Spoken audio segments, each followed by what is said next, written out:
என் பேர் இம்ரான் கான் ராம்நாத். கடந்த கொஞ்ச நாளைக்கு முன்னாடி தேவிப்பட்டினத்தில் நடைபெற்ற ஒரு பொதுக்கூட்டத்தில் சகோதரர் டி ஜெயலலிதா அவங்க சூரத்து தௌபான்னு சொல்லக்கூடிய அந்த அத்தியாயத்தை குறிப்பிட்டு சில வசனங்களையும் சொல்லி, இந்த வசனத்தின் அடிப்படையில் பார்த்தோம்னா சில பள்ளிவாசல்கள் அப்படின்னு பேர் தான் இருக்கிற சில பள்ளிவாசல்கள்ல தொழுகிறதுக்கு எல்லாம் தடை விதிச்சிருக்கான் அப்படின்னு சொல்றாங்க. அதை நம்ம போய் உடனே எடுத்து பார்க்கிறோம்.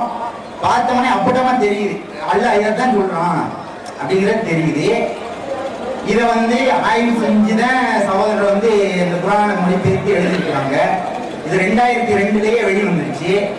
நம்மளுக்கு முக்கிய பிரச்சனையா பள்ளிவாசல போய் தொழுகிறது, அடி வாங்குறது, வெளியே வர்றது, இதே பிரச்சனையாக இருந்திருக்கும் போது அந்த சமயத்துல சொல்லாம இவ்வளவு காலம் தாழ்த்தி சொல்றதுக்கு ஏதாவது ரீசன் இருக்கா அல்லது இப்பதான் தெரிஞ்சிருக்கான்ற மாதிரியான கொஸ்டின் ரொம்ப பேர் கேட்கறாங்க. நம்மள்ட்ட முறையான பதில் சொல்ல முடியல. அதுக்காக கொஞ்சம் வழக்கமான இது. அதாவது திருக்குறான்ல 9வது அத்தியாயத்துல 107வது வசனத்திலையும் 108வது வசனத்திலையும் பள்ளி வாசல்களை பற்றி அல்லாஹ் சில சட்டங்கள் நமக்கு சொல்றான்.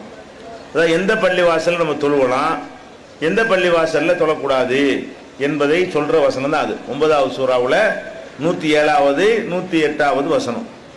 அதுல அல்லாஹ் என்ன சொல்றான்டா, 4 காரியங்கள் ஒரு பள்ளியில் நடந்தால் அந்த பள்ளியில் நீங்கள் தொழக்கூடாது, அது பள்ளிவாசல இல்லைங்கிறான் அல்லாஹ். 4 காரியம். அது என்ன 4 காரியம்? ஏன்னா அது சொல்லிட்டாதான் ஒரு கேள்விக்கு போறதுக்கு முன்னாடி என்ன சொன்னோன்னு சொல்லணும் இல்லையா, அதை விளைவிக்கிறணும்.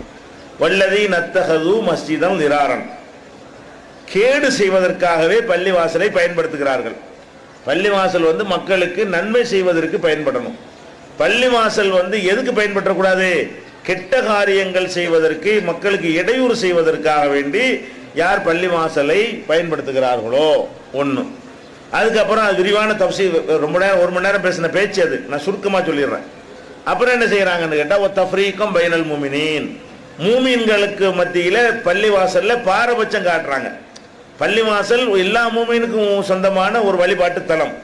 ஆனால் முக்காவாசி பள்ளிவாசல் என்ன பண்ணுவாங்கன்னா, இவங்கெல்லாம் வரக்கூடாது, மதுஹபை பின்பற்றா வரக்கூடாதுன்னு சொல்லி பிரிச்சிடறாங்க பள்ளிவாசலை. பள்ளிவாசல்ல மூமீன்களை பள்ளிவாசல்ல என்ன செய்யறாங்க, பிரிச்சு பார்க்கறாங்க. ஒரு தஃப்ரீக்கும் பைனல் மூமினின்.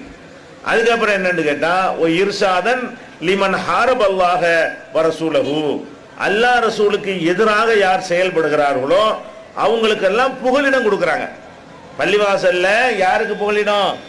சாராயம் காய்ச்சறவனுக்கு புகலிடம், முத்தவள்ளி அந்தஸ்து கூட கிடைக்கிறது. கெட்ட செயல் செய்யறவனுக்கெல்லாம் பள்ளிவாசல்ல புகலிடம், நல்ல செயலில் ஈடுபடுறவன்லாம் பள்ளிவாசலுக்கு வராத என்று கெட்ட செயல் செய்பவர்களுக்கு பள்ளிவாசலை புகலிடமாக ஆக்குவது. 4வது குஃப்ரன், இறை மறுப்புக்கு பள்ளிவாசலை பயன்படுத்துவது. பள்ளிவாசல் அல்லாஹ் வணங்கத்தானே பள்ளிவாசல்.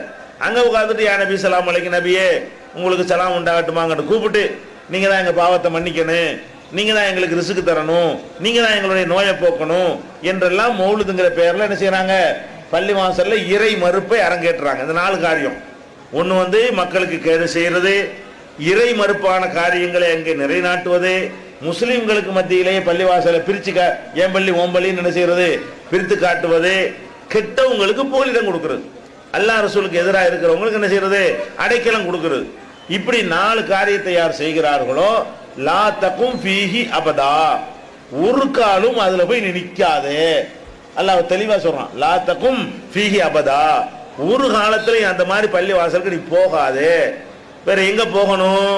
லமஸ்ஜிதுன் உஸ்ஸிஸ அல தக்வா மின் அவ்வலி யௌமின், ஆரம்பம் முதலே தக்வா அடிப்படையில், இறையச்சத்தின் அடிப்படையில் உருவாக்கப்பட்ட பள்ளி இருக்கிறதே, அதுதான் அஹக்கு அன் தக்கும ஃபீஹி, நீ நின்று வணங்குவதற்கு தகுதியான பள்ளிவாசல் அப்படின்னு பள்ளிவாசல 2 அல்லாஹ் என்ன செய்யறான், பிரிக்கிறான். ஒரு பள்ளிக்கு நீ போன்னு சொல்றான், இன்னொரு பள்ளிக்கு போகாது அப்படின்னு சொல்றான்.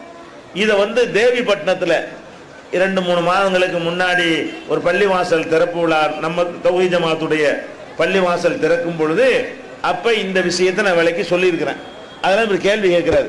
என்ன கேட்கிறாருன்னா, 2002 இந்த குர்ஆன் தமிழாக்கத்தை நீங்க வெளியிட்டுட்டீங்க, அப்பவே இந்த ஆயத்தை அதில் இருக்கத்தான் செய்யுது. அப்போலாம் இதை சொல்லாம இந்த தேவிப்பட்டினம் வரைக்கும் 4 வருஷம் சொல்லாம இருந்தே ஏன்? கேள்வியா தான். கேள்விக்கு முன்னாடி நான் இதை விளக்கிட்டேன். அவர் என்ன கேட்கிறாருன்னு கேட்டா, 2002 சொல்லியிருக்கலாமே. இது சில விஷயம் நல்லா விளங்கிக்கிறேன்னு, குர்ஆனை பொறுத்த வரைக்கும்ங்க அதை நம்ம தமிழாக்கம் பண்ணுகிறோம். அந்த வார்த்தைக்கு என்ன அர்த்தம்ங்கிற வகையில் மொழிபெயர்த்துட்டு போயிடுறோம். அதில் உள் விஷயங்கள் வந்து நமக்கே பிற்காலத்தில் தெரிகிற மாதிரிலாம் நிறைய விஷயங்கள் நடந்திருக்கு. அர்த்தம் கரெக்டாக செஞ்சிருவோம். மேலோட்டமான அர்த்தத்துக்கு மேலே கூடுதல் விளக்கம்ங்கிற முறையில் சிந்திச்சு பார்க்கும் பொழுது ஆகா இந்த அர்த்தத்தையும் இது தருகிறதேன்னு சொல்லி திடீர்னு தோணும். அப்புறம் மற்ற அறிஞர்கிட்ட நம்ம கலந்து ஆலோசனை பண்ணுவோம். ஆமாம் கரெக்டு தான் அப்படின்னு சொல்லுவாங்க. உண்மையிலே இந்த தேவைப்பட்டினம் பள்ளிவாசலில் பேசுறதுக்கு முன்னாடி வரைக்கும் அந்த தலைப்பை எனக்கு கொடுத்தாங்க, அதுக்காக தேடுறேன். அந்த தலைப்பை பள்ளிவாசலை பற்றி தலைப்புன்னு கொடுத்ததுனால அப்போ தேடும் பொழுது தான் என்ன செய்யுது, இந்த கருத்தையில் இந்த வசனம் சொல்லுது அப்படின்னு நமக்கே படுது. சரி நான் கேட்குறேன், எனக்கு தான் படலை விடுங்களேன். 2002 தமிழில் வந்துருச்சுல, உங்களுக்கு யாருக்கும் படலையே? டெய்லி குரான் படிக்கிறோம், பாதி பேர் தினசரி என்ன செய்கிறோம், குரானை படிக்கத்தான் செய்கிறோம். அதில் இந்த அர்த்தத்தை தான் சொல்லுது. ஏன்னா அது வரலாறு மாதிரி சொல்லிடும். யார் கெட்ட பள்ளிவாசலை உண்டாக்கினார்களோ, இறை மறுப்புக்கு உண்டாக்கினார்களோ சரித்திரம் மாதிரி வருதா, அது சட்டம் மாதிரி தெரியும் தோணாது. சொன்ன பிறகு பார்க்கும்போது கரெக்டாக தெரியுது. அதனால எல்லாருக்குமே தோணலை. எத்தனை தாயிகள் இருக்கிறாங்க, தோணலை. சில விஷயங்கள் அப்போ தோணும் பொழுது தான் சொல்ல முடியும், மறைக்கலாம் கிடையாது. எப்போ ஹக்குன்னு தெரிகிறதோ, எப்போ உண்மைன்னு தெரியாது, பளிச்சுன்னு பண்ண நினைச்சிருவோம், உடைச்சிருவோம். உண்மையிலே அந்த தேவைப்பட்டின பள்ளிவாசலுக்கு அந்த உரைக்கு தலைப்பு தந்ததுனால தான் அது கூட என்ன செஞ்சு அது தேட வேண்டிய நிலை வந்துச்சு. வேற தலைப்பு கொடுத்துருந்தாங்கன்னா இன்னும் கொஞ்சம் நாளைக்கு பிறகுதான் தெரிஞ்சாலும் தெரிஞ்சிருக்கு, இல்லாட்டாலும் இல்லை.